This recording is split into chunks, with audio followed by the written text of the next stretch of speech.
Veuillez n'accepter pas ce que je dis. S'ils le font, cela n'aura aucune valeur.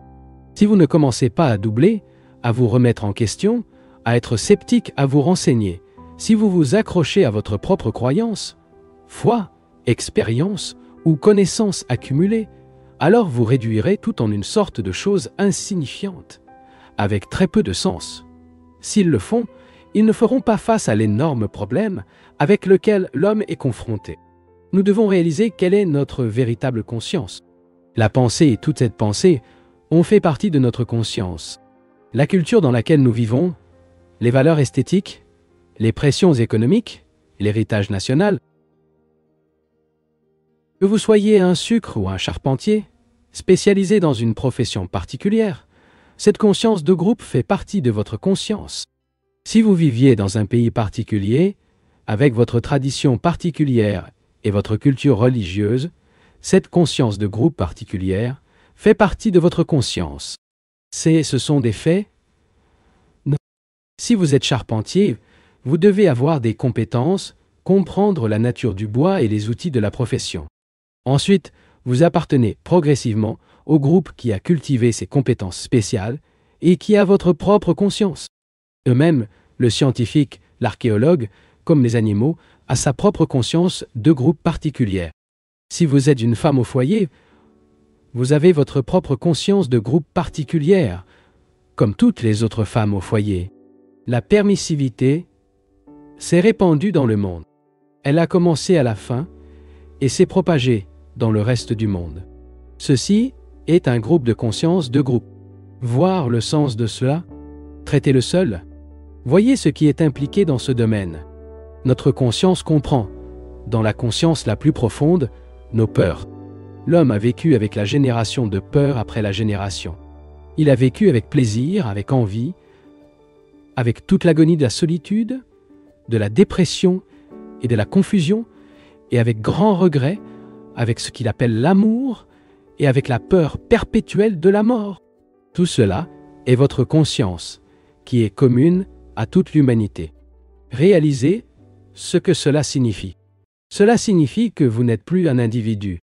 C'est très difficile à accepter, car nous avons été programmés comme un ordinateur pour penser que nous sommes des individus. Nous avons été programmés, religieusement, pour penser que nous avons des âmes séparées de tous les autres. Programmés, notre cerveau travaille de la même manière depuis de nombreux siècles. Si nous comprenons la nature de notre conscience, alors l'effort particulier de soi, qui souffre, devient une chose mondiale. Et puis il y aura une activité totalement différente. C'est la crise dans laquelle nous nous trouvons. Nous avons été programmés. Étant programmés, nous pouvons apprendre. De temps en temps pour avoir une compréhension soudaine. Et notre cerveau se répète à plusieurs reprises. Voir juste le vrai fait. Nous sommes chrétiens, bouddhistes ou hindous. L'un est contre le communisme, l'autre est communiste ou démocrate. Nous répétons, nous répétons, nous répétons. Et cet état de répétition, il y a une rupture occasionnelle. Ainsi, comment l'être humain, qui est en réalité le reste de l'humanité, comment peut-il faire face à cette crise, ce moment de décision? Comment, en tant qu'être humain, qui a évolué des millénaires et des millénaires pensant comme un individu, qui est en fait une illusion, il sera confronté à un moment de décision, en voyant ce qu'il est en réalité, et dans cette perception elle-même, changer totalement dans une autre direction. Comprenons ensemble ce que signifie regarder. Regardez la réalité de la pensée. Vous pensez tous et pourquoi vous êtes ici. Vous pensez tous, et que vous pensiez s'exprimer par des mots, ou à travers un geste, un regard, un mouvement du corps. Étant donné que les mots sont communs à chacun de nous, nous comprenons, à travers ces mots, le sens de ce qui est dit. Cependant, la pensée est commune à toute l'humanité. C'est une chose très extraordinaire lorsque nous la découvrons, car nous voyons, alors que la pensée n'est pas notre pensée, c'est simplement penser, nous devons apprendre à voir les choses telles qu'elles sont en réalité, pas la façon dont vous êtes programmés pour ressembler, voir la différence. Pouvons-nous nous libérer de la programmation et de la recherche?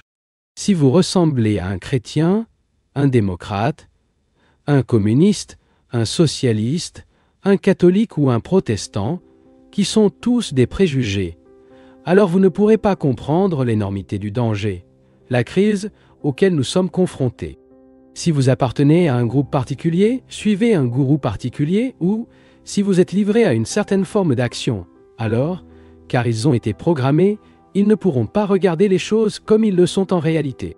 Ce n'est que si vous n'appartenez à aucune organisation, aucun groupe, aucune religion ou nationalité en particulier, que vous pouvez vraiment observer. Si vous avez accumulé une grande connaissance des livres et de l'expérience, vos esprits ont déjà été remplis, vos cerveaux sont pleins d'expérience, leurs tendances particulières, etc. Tout cela les empêchera de chercher. Nous pouvons nous libérer de tout cela pour regarder ce qui se passe réellement dans le monde. En regardant la terreur et les divisions religieuses de terrorisme et de terribles disciples, un gourou s'opposant à un autre gourou stupide. La vanité derrière tout cela est terrifiante.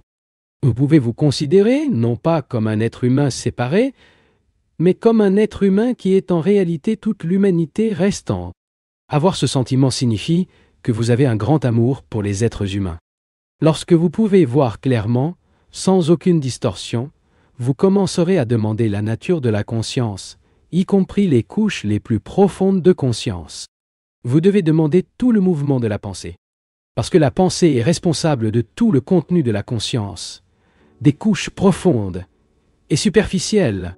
Si vous n'aviez aucune pensée, il n'y aurait pas de peur, pas de sens du plaisir et pas de temps. La pensée est la responsable. La pensée est responsable de la beauté d'une grande cathédrale, mais la pensée est également responsable de tous les contrastes qui se produisent à l'intérieur de la cathédrale.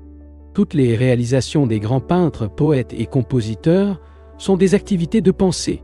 Le compositeur, écoutant intérieurement le son merveilleux, l'enregistre sur papier. Le mouvement de la pensée. La pensée est responsable de tous les dieux du monde, tous les sauveurs, tous les gourous, pour toute obéissance et dévouement. L'ensemble est le résultat de la réflexion pour rechercher la gratification et l'évasion de la solitude. La pensée est le facteur commun à toute l'humanité. L'Aldin le plus pauvre en Inde considère comme directeur exécutif comme un chef religieux. Il s'agit d'un fait de routine et commune. C'est le terrain sur lequel tous les humains sont. Vous ne pouvez pas échapper à cela. La pensée a fait des choses merveilleuses pour aider l'homme, mais a également provoqué une grande destruction et une terreur dans le monde. Nous devons comprendre la nature et le mouvement de pensée. Pourquoi pensez-vous d'une manière? Pourquoi vous accrochez-vous à certaines formes de pensée? Pourquoi vous accrochez-vous à certaines expériences? Pourquoi la pensée n'a-t-elle jamais compris la nature de la mort? Nous devons examiner la structure même de la pensée, pas votre pensée, car il est tout à fait évident ce que votre pensée est, parce que vous avez été programmé. Mais si vous vous demandez sérieusement quelle est la pensée, alors ils entrent dans une dimension complètement différente. Pas la taille de votre propre problème et de votre problème particulier. Vous devez comprendre le mouvement extraordinaire de la pensée, la nature de la pensée. Pas en tant que philosophe, pas en tant qu'homme religieux, pas en tant que membre d'une profession particulière ou en tant que femme au foyer. L'énorme vitalité de la pensée. La pensée est responsable de toute cruauté, guerre, machine de guerre et brutalité de la guerre. Pour le meurtre, la terreur, le lancement des bombes, la capture des otages au nom d'une cause ou sans cause.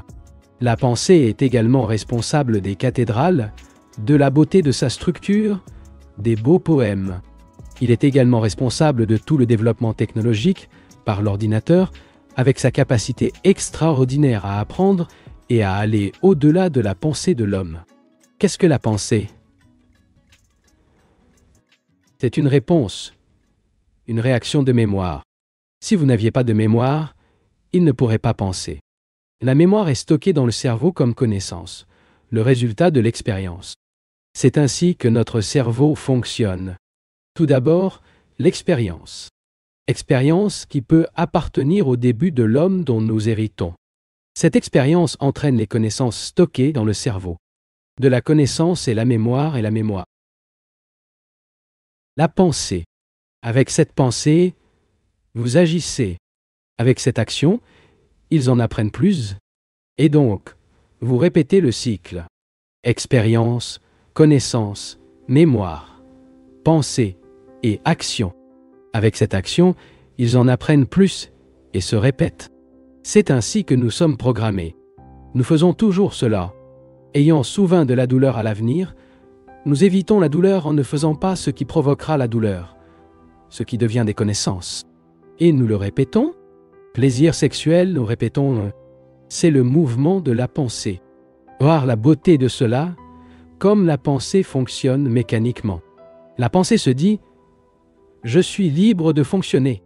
Cependant, la réflexion n'est jamais libre, car elle est basée sur les connaissances et les connaissances, évidemment, est toujours limitée. La connaissance est toujours limitée car elle fait partie du temps. Je vais en savoir plus, et pour en savoir plus, je dois avoir le temps. Je ne connais pas le russe, mais j'apprendrai. Cela peut prendre 6 mois, 1 an ou une vie. La connaissance est le mouvement du temps. Temps, connaissance, pensée et action. Nous vivons dans ce cycle. La pensée est limitée. Ainsi, chaque action que la pensée génère doit être limitée, et cette limitation crée un conflit, divise.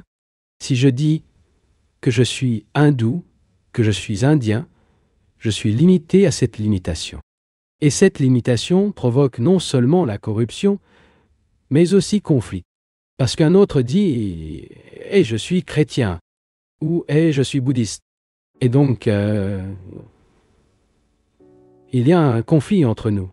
Notre vie, de la naissance à la mort, est une série de difficultés et de conflits que nous essayons toujours d'échapper.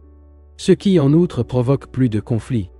Nous vivons et mourons dans ce conflit perpétuel et sans fin. Nous ne recherchons jamais la racine de ce conflit, ce qui est pensé, car la pensée est limitée. S'il vous plaît, ne me demandez pas comment je peux arrêter cette pensée. Ce n'est pas la question. La question est de comprendre la nature de la pensée et de la regarder.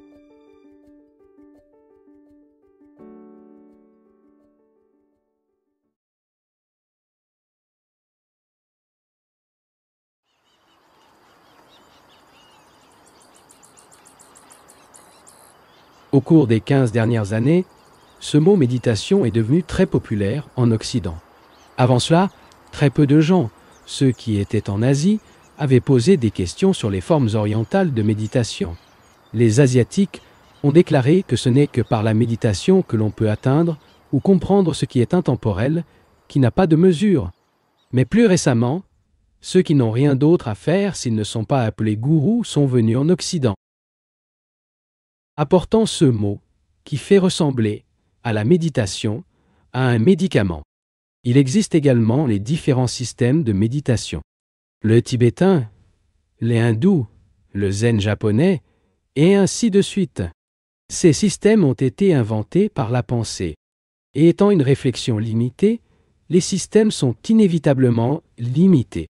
Ils deviennent également mécaniques.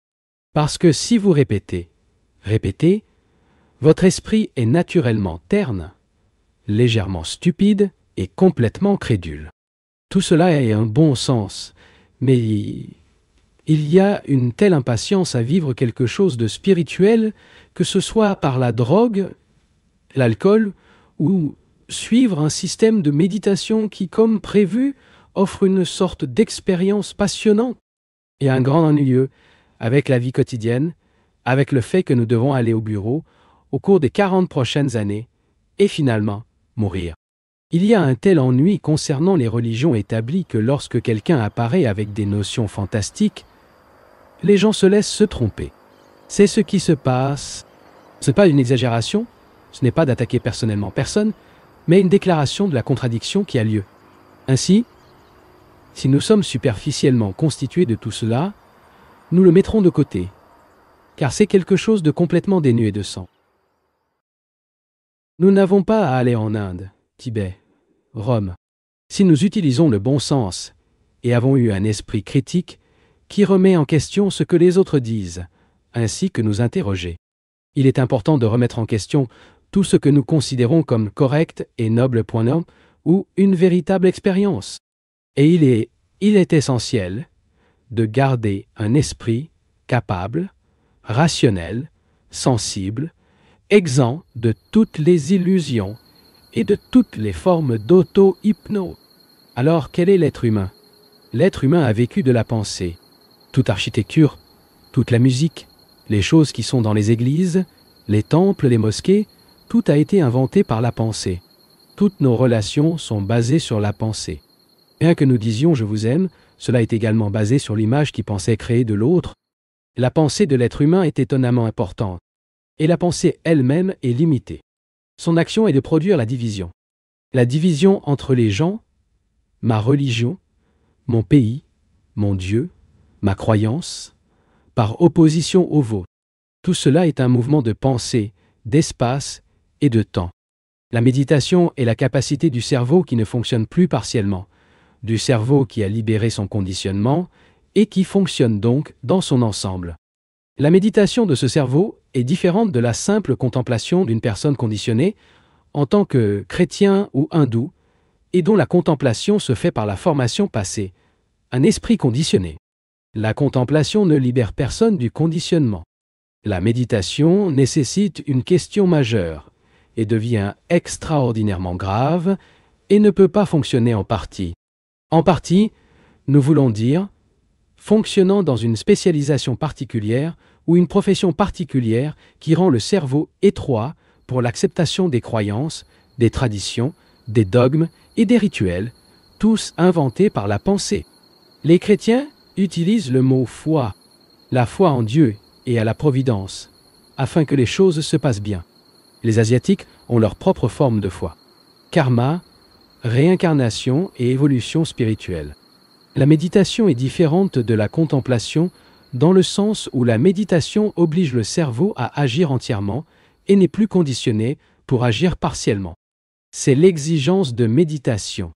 Non, cela n'a aucun sens. Ainsi, la question est qu'il est possible de vivre dans ce monde qui nécessite certaines formes de spécialisation. Le mécanicien qualifié, le mathématicien ou la femme au foyer. Est-il possible de rester sans spécialisation? Supposons que je suis un physicien théorique et que j'ai passé la majeure partie de ma vie à faire des formules mathématiques, à y penser, à demander, à cultiver des connaissances considérables à cet égard, afin que mon cerveau soit devenu spécialisé, réduit. Je commence donc à poser des questions sur la méditation. Donc, dans ma question sur la méditation, je ne peux que comprendre partiellement sa signification et sa profondeur, car je suis ancré dans autre chose, dans la physique théorique de ma profession. Étant ancré, je commence à me renseigner théoriquement. S'il y a de la méditation, s'il y a des intemporels, donc mon enquête devient une nouvelle partielle. Mais je dois vivre dans ce monde. Je suis professeur d'université. J'ai des femmes et des enfants. J'ai cette responsabilité. Et peut-être que je suis malade aussi. Cependant, je veux demander très profondément la nature de la vérité, qui fait partie de la méditation. Ainsi, la question est qu'il sera possible d'être spécialisé en tant que physicien théorique, et pourtant le laisser à un certain niveau, afin que mon cerveau, le cerveau, qui est le cerveau commun à toute l'humanité, puisse dire « oui, cette fonction spécialisée à toute l'humanité ». Si je suis charpentier et je connais la qualité de madère, c'est venu, la beauté du bois et les instruments avec lesquels le travailler. Et je me rends compte que c'est naturel. Et je me rends également compte que le cerveau, qui a cultivé la spécialité, peut probablement comprendre l'intégrité de la méditation.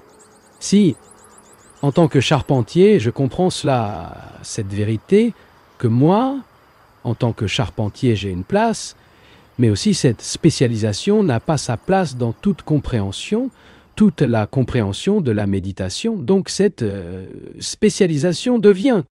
L'attention est différente de la concentration.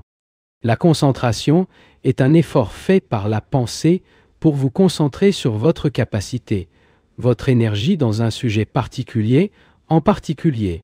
Lorsque vous êtes à l'école, vous êtes formé pour vous concentrer. Il s'agit de mettre toute l'énergie à un certain point. En concentration, l'interférence de tout autre type de pensée n'est pas autorisée. La concentration implique le contrôle de la pensée. Ne le permettez pas de errer, mais gardez-le concentré sur un sujet particulier. C'est le fonctionnement de la pensée qui se concentre sur l'attention, qui se concentre sur ce sujet-là. Dans cette opération de pensée, il y a une compulsion, un contrôle. Ainsi, en concentration, il y a le contrôleur et le contrôlé. Cette pensée erre, dit l'idée n'est pas vague, et je le ramène comme le contrôleur qu'il dit, je dois me concentrer dessus. Ainsi, il y a le contrôleur et le contrôlé. Mais qui est le contrôleur? Le contrôleur fait partie de la pensée et est passé. Le contrôleur dit « j'ai appris tout à fait et est important pour moi ». Le contrôleur contrôle la pensée. Autrement dit, la pensée s'est divisée en contrôleur et contrôlé. C'est une astuce que la pensée crée pour elle-même. Maintenant, à l'attention, il n'y a pas de contrôleur, ni de contrôlé. Il n'y a qu'une attention. Ainsi, un examen attentif de la nature de la concentration est nécessaire avec le contrôleur et le contrôlé. Tout au long de notre vie, il y a ce contrôleur. Je dois le faire, je dois le faire. Je dois contrôler mes désirs, contrôler ma colère, contrôler mon élan. Nous devons être très clairs pour comprendre ce qu'est la concentration et l'attention. Dans l'attention, il n'y a pas de contrôleur. Donc, dans la vie quotidienne, y a-t-il un mode de vie dans lequel chaque forme de contrôle psychologique cesse d'exister? Parce que le contrôle signifie un effort, cela signifie une division entre le contrôleur et le contrôlé. Je suis en colère et je dois contrôler ma colère. Je fume et je ne devrais pas fumer et je dois résister à la fumée. Nous disons que certains la chose est complètement différente. Cela peut être compris et peut être complètement rejeté, car il est très courant de dire que toute vie est le contrôle. Si vous ne vous contrôlez pas, vous deviendrez permissif, absurde, dénué de sens. Par conséquent, vous devez vous contrôler.